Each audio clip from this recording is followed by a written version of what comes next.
ರಾಜಧಾನಿಯಲ್ಲಿ ಅವಧಿಗೂ ಮುನ್ನವೇ ಬೇಸಿಗೆ ಆರಂಭವಾಗಿದ್ದು ಸದ್ಯ ಬಿಸಿಲು ಜನರ ನೆತ್ತಿ ಸುಡ್ತಾ ಇದೆ. ಈ ಬಿಸಿಲಿನ ಝಳಕ್ಕೆ ಜನರು ಸದ್ಯ ಪರದಾಡುವಂತಾಗಿದೆ.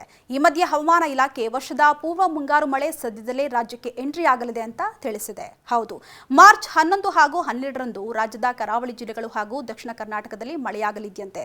ಸದ್ಯ ಬಂಗಾಳ ಉಪಸಾಗರದಲ್ಲಿ ಸರ್ಕ್ಯುಲೇಷನ್ ಇದೆ. ಇದರ ಪ್ರಭಾವದಿಂದ ಬೆಂಗಳೂರು, ಮೈಸೂರು, ಕೋಲಾರ, ಚಿಕ್ಕಬಳ್ಳಾಪುರ, ರಾಮನಗರ, ಹಾಸನ, ಚಿಕ್ಕಮಗಳೂರು, ಮಂಡ್ಯ, ಶಿವಮೊಗ್ಗ, ದಕ್ಷಿಣ ಕನ್ನಡ ಹಾಗೂ ಉಡುಪಿ ಜಿಲ್ಲೆಗಳಲ್ಲಿ ಮಾರ್ಚ್ 11 ಹಾಗೂ 12ರಂದು ಹಗುರವಾಗಿ ಮಳೆಯಾಗುವಂತಹ ಸಾಧ್ಯತೆ ಇದೆಯಂತೆ.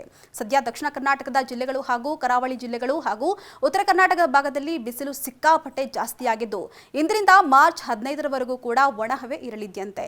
ಇನ್ನು ಕಲಬುರಗಿ ಸೇರಿದಂತೆ ಉತ್ತರ ಕರ್ನಾಟಕದಲ್ಲಿ ಗರಿಷ್ಠ ಉಷ್ಣಾಂಶ 37 ಡಿಗ್ರಿಯಿಂದ 38 ಡಿಗ್ರಿ ಸೆಲ್ಸಿಯಸ್ ಬಿಸಿಲು ಕಂಡು ಬರ್ತಾ ಇದೆ.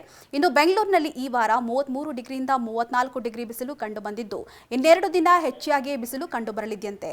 ಸದ್ಯ ರಾಜ್ಯದ ಹಲವು ಜಿಲ್ಲೆಗಳಲ್ಲಿ ಬಿಸಿಲು ದಾಖಲೆ ಬರಿತಾ ಇದ್ದು ಅದರಲ್ಲಿ ಕಲಬುರಗಿಯಲ್ಲಿ ಗರಿಷ್ಠ 39 ಡಿಗ್ರಿ ಸೆಲ್ಸಿಯಸ್ ಹಾಗೆ ಕೊಪ್ಪಳದಲ್ಲಿ 38 ಡಿಗ್ರಿ ಸೆಲ್ಸಿಯಸ್, ಧಾರವಾಡ, ಗದಗ, ಬಿಜಾಪುರ ಹಾಗೂ ಬಾಗಲಕೋಟೆಯಲ್ಲಿ ಗರಿಷ್ಠ ಉಷ್ಣಾಂಶ 37 ಡಿಗ್ರಿ ಸೆಲ್ಸಿಯಸ್ ಕಂಡು ಬಂದಿದೆ. ಇನ್ನು ಹಾವೇರಿಯಲ್ಲಿ 37 ಡಿಗ್ರಿ, ಮಂಗಳೂರಿನಲ್ಲಿ 33 ಡಿಗ್ರಿ ಸೆಂಟಿಗ್ರೇಡ್ ದಾಖಲಾಗಿದೆ. ಬಿಸಿಲಿನ ತಾಪಮಾನ ಹೆಚ್ಚಾಗ್ತಾ ಇದ್ದಂತೆ ಜನರು ಆರೋಗ್ಯದ ಮೇಲೂ ಕೂಡ ನಿಗಾ ವಹಿಸಬೇಕಾಗಿದೆ.